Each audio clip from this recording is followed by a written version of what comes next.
ভাই মানুষের কি খেয়ে দেওয়ার কোনো কাজ কাম নাই? আমার কমেন্ট বক্সে এসে উল্টো পাল্টা কমেন্ট করতেছে, আমরা বানাই ফানি ভিডিও। উল্টো পাল্টা না, মানুষ কমেন্টে যা করছে ঠিকই করছে। কি ঠিক করছে? হাদি ভাই যে শহীদ হয়েছে এতে কারো কোনো কিছু থামে আছে? যারা চাকরিজীবী তা তো প্রতিদিন চাকরি করতেছে, যারা টিকটকার ওরা প্রতিদিন টিকটক করতেছে, যারা নাটক করে ওরা প্রতিদিন নাটক করতেছে, আপলোড দিতেছে, মানুষজন তা দেখতেওছে। আর বড় তারকার কথা কি কব, ওরা এই সময় আসে সিনেমা রিলিজের ডেট দিচ্ছে, অথচ আমরা যারা ফেসবুকে কন্টেন্ট বানাই এর কমেন্ট বক্সে এসে মানুষজন উল্টো পাল্টা কমেন্ট করতেছে। এই তুই থাম, কেউ উল্টো পাল্টা কমেন্ট করতেছে না। বাংলাদেশের মানুষজন অনেক ইমোশনাল, এই বিষয়টা নিয়ে সবার ভিতরে অনেক আবেগ কাজ করতেছে, সবাই অনেক সিরিয়াস, যার কারণে আমরা ভিডিও ছাড়লি পরে আমার ভিডিও নিচে এসে এইসব কমেন্ট করতেছে।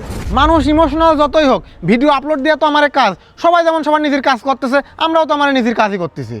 এই তুই থাম ভাই, তুমি বলো তো এখন আমাদের কি করা উচিত?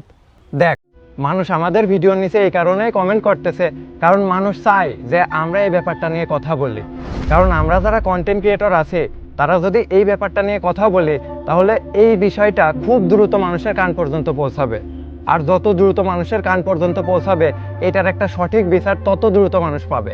তাইলে ভাই আমরা যারা কন্টেন্ট ক্রিয়েটররা আছি আমরা এই বিষয়টা নিয়ে কথা বলছি না কেন? দেখ, একজন কন্টেন্ট ক্রিয়েটরের বিভিন্ন ধরনের, বিভিন্ন দলের, বিভিন্ন রকমের দর্শক থাকে। সেই জায়গা থেকে একজন কন্টেন্ট ক্রিয়েটর কখনোই চায় না তার দর্শকরা 2-3 ভাগে বিভক্ত হয়ে যাক। কে এই জায়গা 2-3 ভাগে বিভক্ত হওয়ার কি আছে? আছে, 2-3 ভাগে ভাগ হওয়ার অনেক কারণ আছে। কারণ তুই যখন একটা রাজনৈতিক ইস্যু নিয়ে কথা বলা শুরু করবি তখন অনেক মানুষ তোকে অপছন্দ করা শুরু করবে। সেই জায়গা থেকে একজন কন্টেন্ট ক্রিয়েটর কখনোই চায় না সে কোনো মানুষের অপছন্দের কারণ হোক। হ্যাঁ, তুই ঠিক কথা বলেছিস। একজন কন্টেন্ট ক্রিয়েটর কখনোই চায় না যে তার কোনো দর্শক তাকে অপছন্দ করা শুরু করুক। তাহলে ভাই আমরা এখন কি করব? আমার কি করা উচিত? আমরা কি ভিডিও আপলোড দেবো না? কে ভিডিও আপলোড দেবো না কে?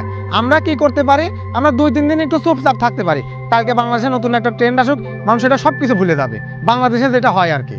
আসলেই আমারও মনে হয় আমাদের এখন চুপ থাকাই উচিত, কারণ আমরা যদি এই ব্যাপারটা নিয়ে কথা বলি পরবর্তী বুলেট আমাদের দিকেও আসতে পারে।